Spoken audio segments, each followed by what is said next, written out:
Dear sewing friends, today I want to share with you another super quick and easy and a very useful project that comes together like this. It's probably one of the easiest ones because it only takes 2 hems, 2 seams, and just 1 piece of fabric. So if you're a beginner, this is going to be great. And if you're not a beginner, I think you're going to love how quickly this comes together. I've been using this method for quite a few years now, and that's how I make pillowcases for all of the pillows that we have in our home.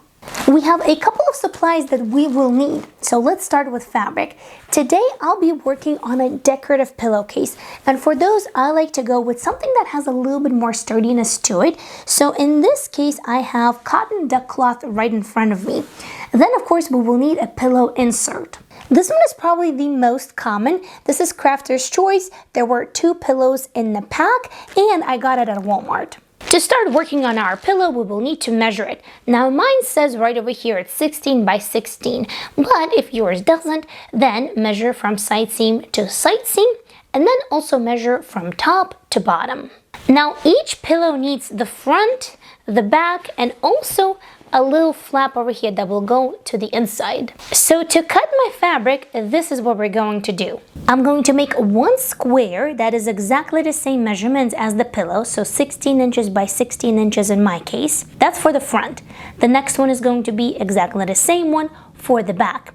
And then we will add a third rectangle, which is going to be half of that. So 16 inches on one side and then 8 inches on the other side. That is going to be that little flap.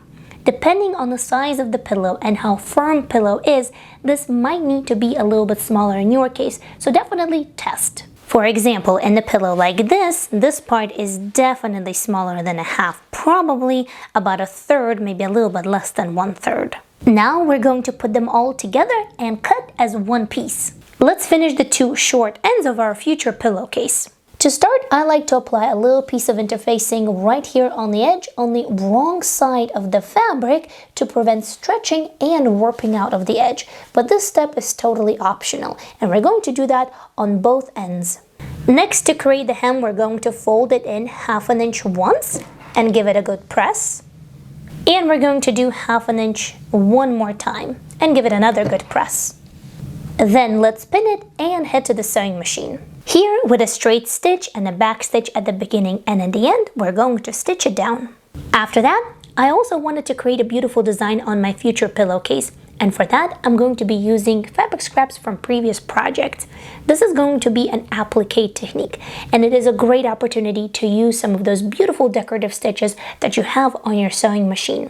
This is also a good place to mention that distinct directional print fabrics are not really great for this type of pillowcase due to the way that it's folded. And here's how it looks when all of the hearts are attached, and now all we have to do is just fold in the fabric, do 2 seams, and that's it. Our pillowcase is going to be done.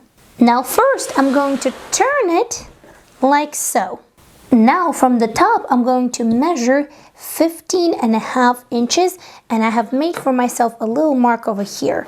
So I'm going to take it and fold it exactly where that 15.5 inch mark is at. Now what we have is this bit of extra. We're going to take it and we're going to fold it up. Here we want to make sure that it also aligns at the edges and there's no gap between the bottom hem over here and the little fold. Now we're going to pin this side and we're going to pin this side. Once done, now let's take it to the sewing machine. Here I usually like to go for a 1/4 inch seam allowance, of course a straight stitch, increase the stitch length just a little bit because we are going to be going through a lot of layers, and I like to start right over here where we have folded one of the pieces over because I find that it's easier to make sure that it doesn't slip and doesn't move away. Starting with the back stitch and ending with the back stitch, we will do a straight stitch from the bottom all the way to the top. If your fabric is extremely brittle, then do take a larger seam allowance, but for that, you will need to adjust the initial measurement for this project, because in my case, if you have noticed, 16-inch square minus a 1/4 inch seam allowance on each side equals to 15.5, which is exactly what we measured from top to bottom and how we folded this pillowcase. The last and final step is to finish the raw edges. For that, you can use a tightly spaced zigzag stitch, an overcast stitch, or in my case, I'll be using a serger. Once done, tidy up all of the loose threads and let's turn the pillowcase right side out. Then pop the pillow inside, get the flap over the pillow, and that's it, you're done. Now on the bottom, if you look at it sideways, it will feature a little bit of a dip over here because this design doesn't feature any buttons or Velcro or any zippers. So if you don't like that, you can always add one right over here. But other than that, that's how it is. I did promise you that it's going to be quick and easy, and it was. I thank you so much for watching. I truly hope that this will come in handy. And if you want to see more quick and easy, beautiful, useful projects, then click right over here. And until next time, happy, thoughtful sewing. I'll see you very soon. Bye!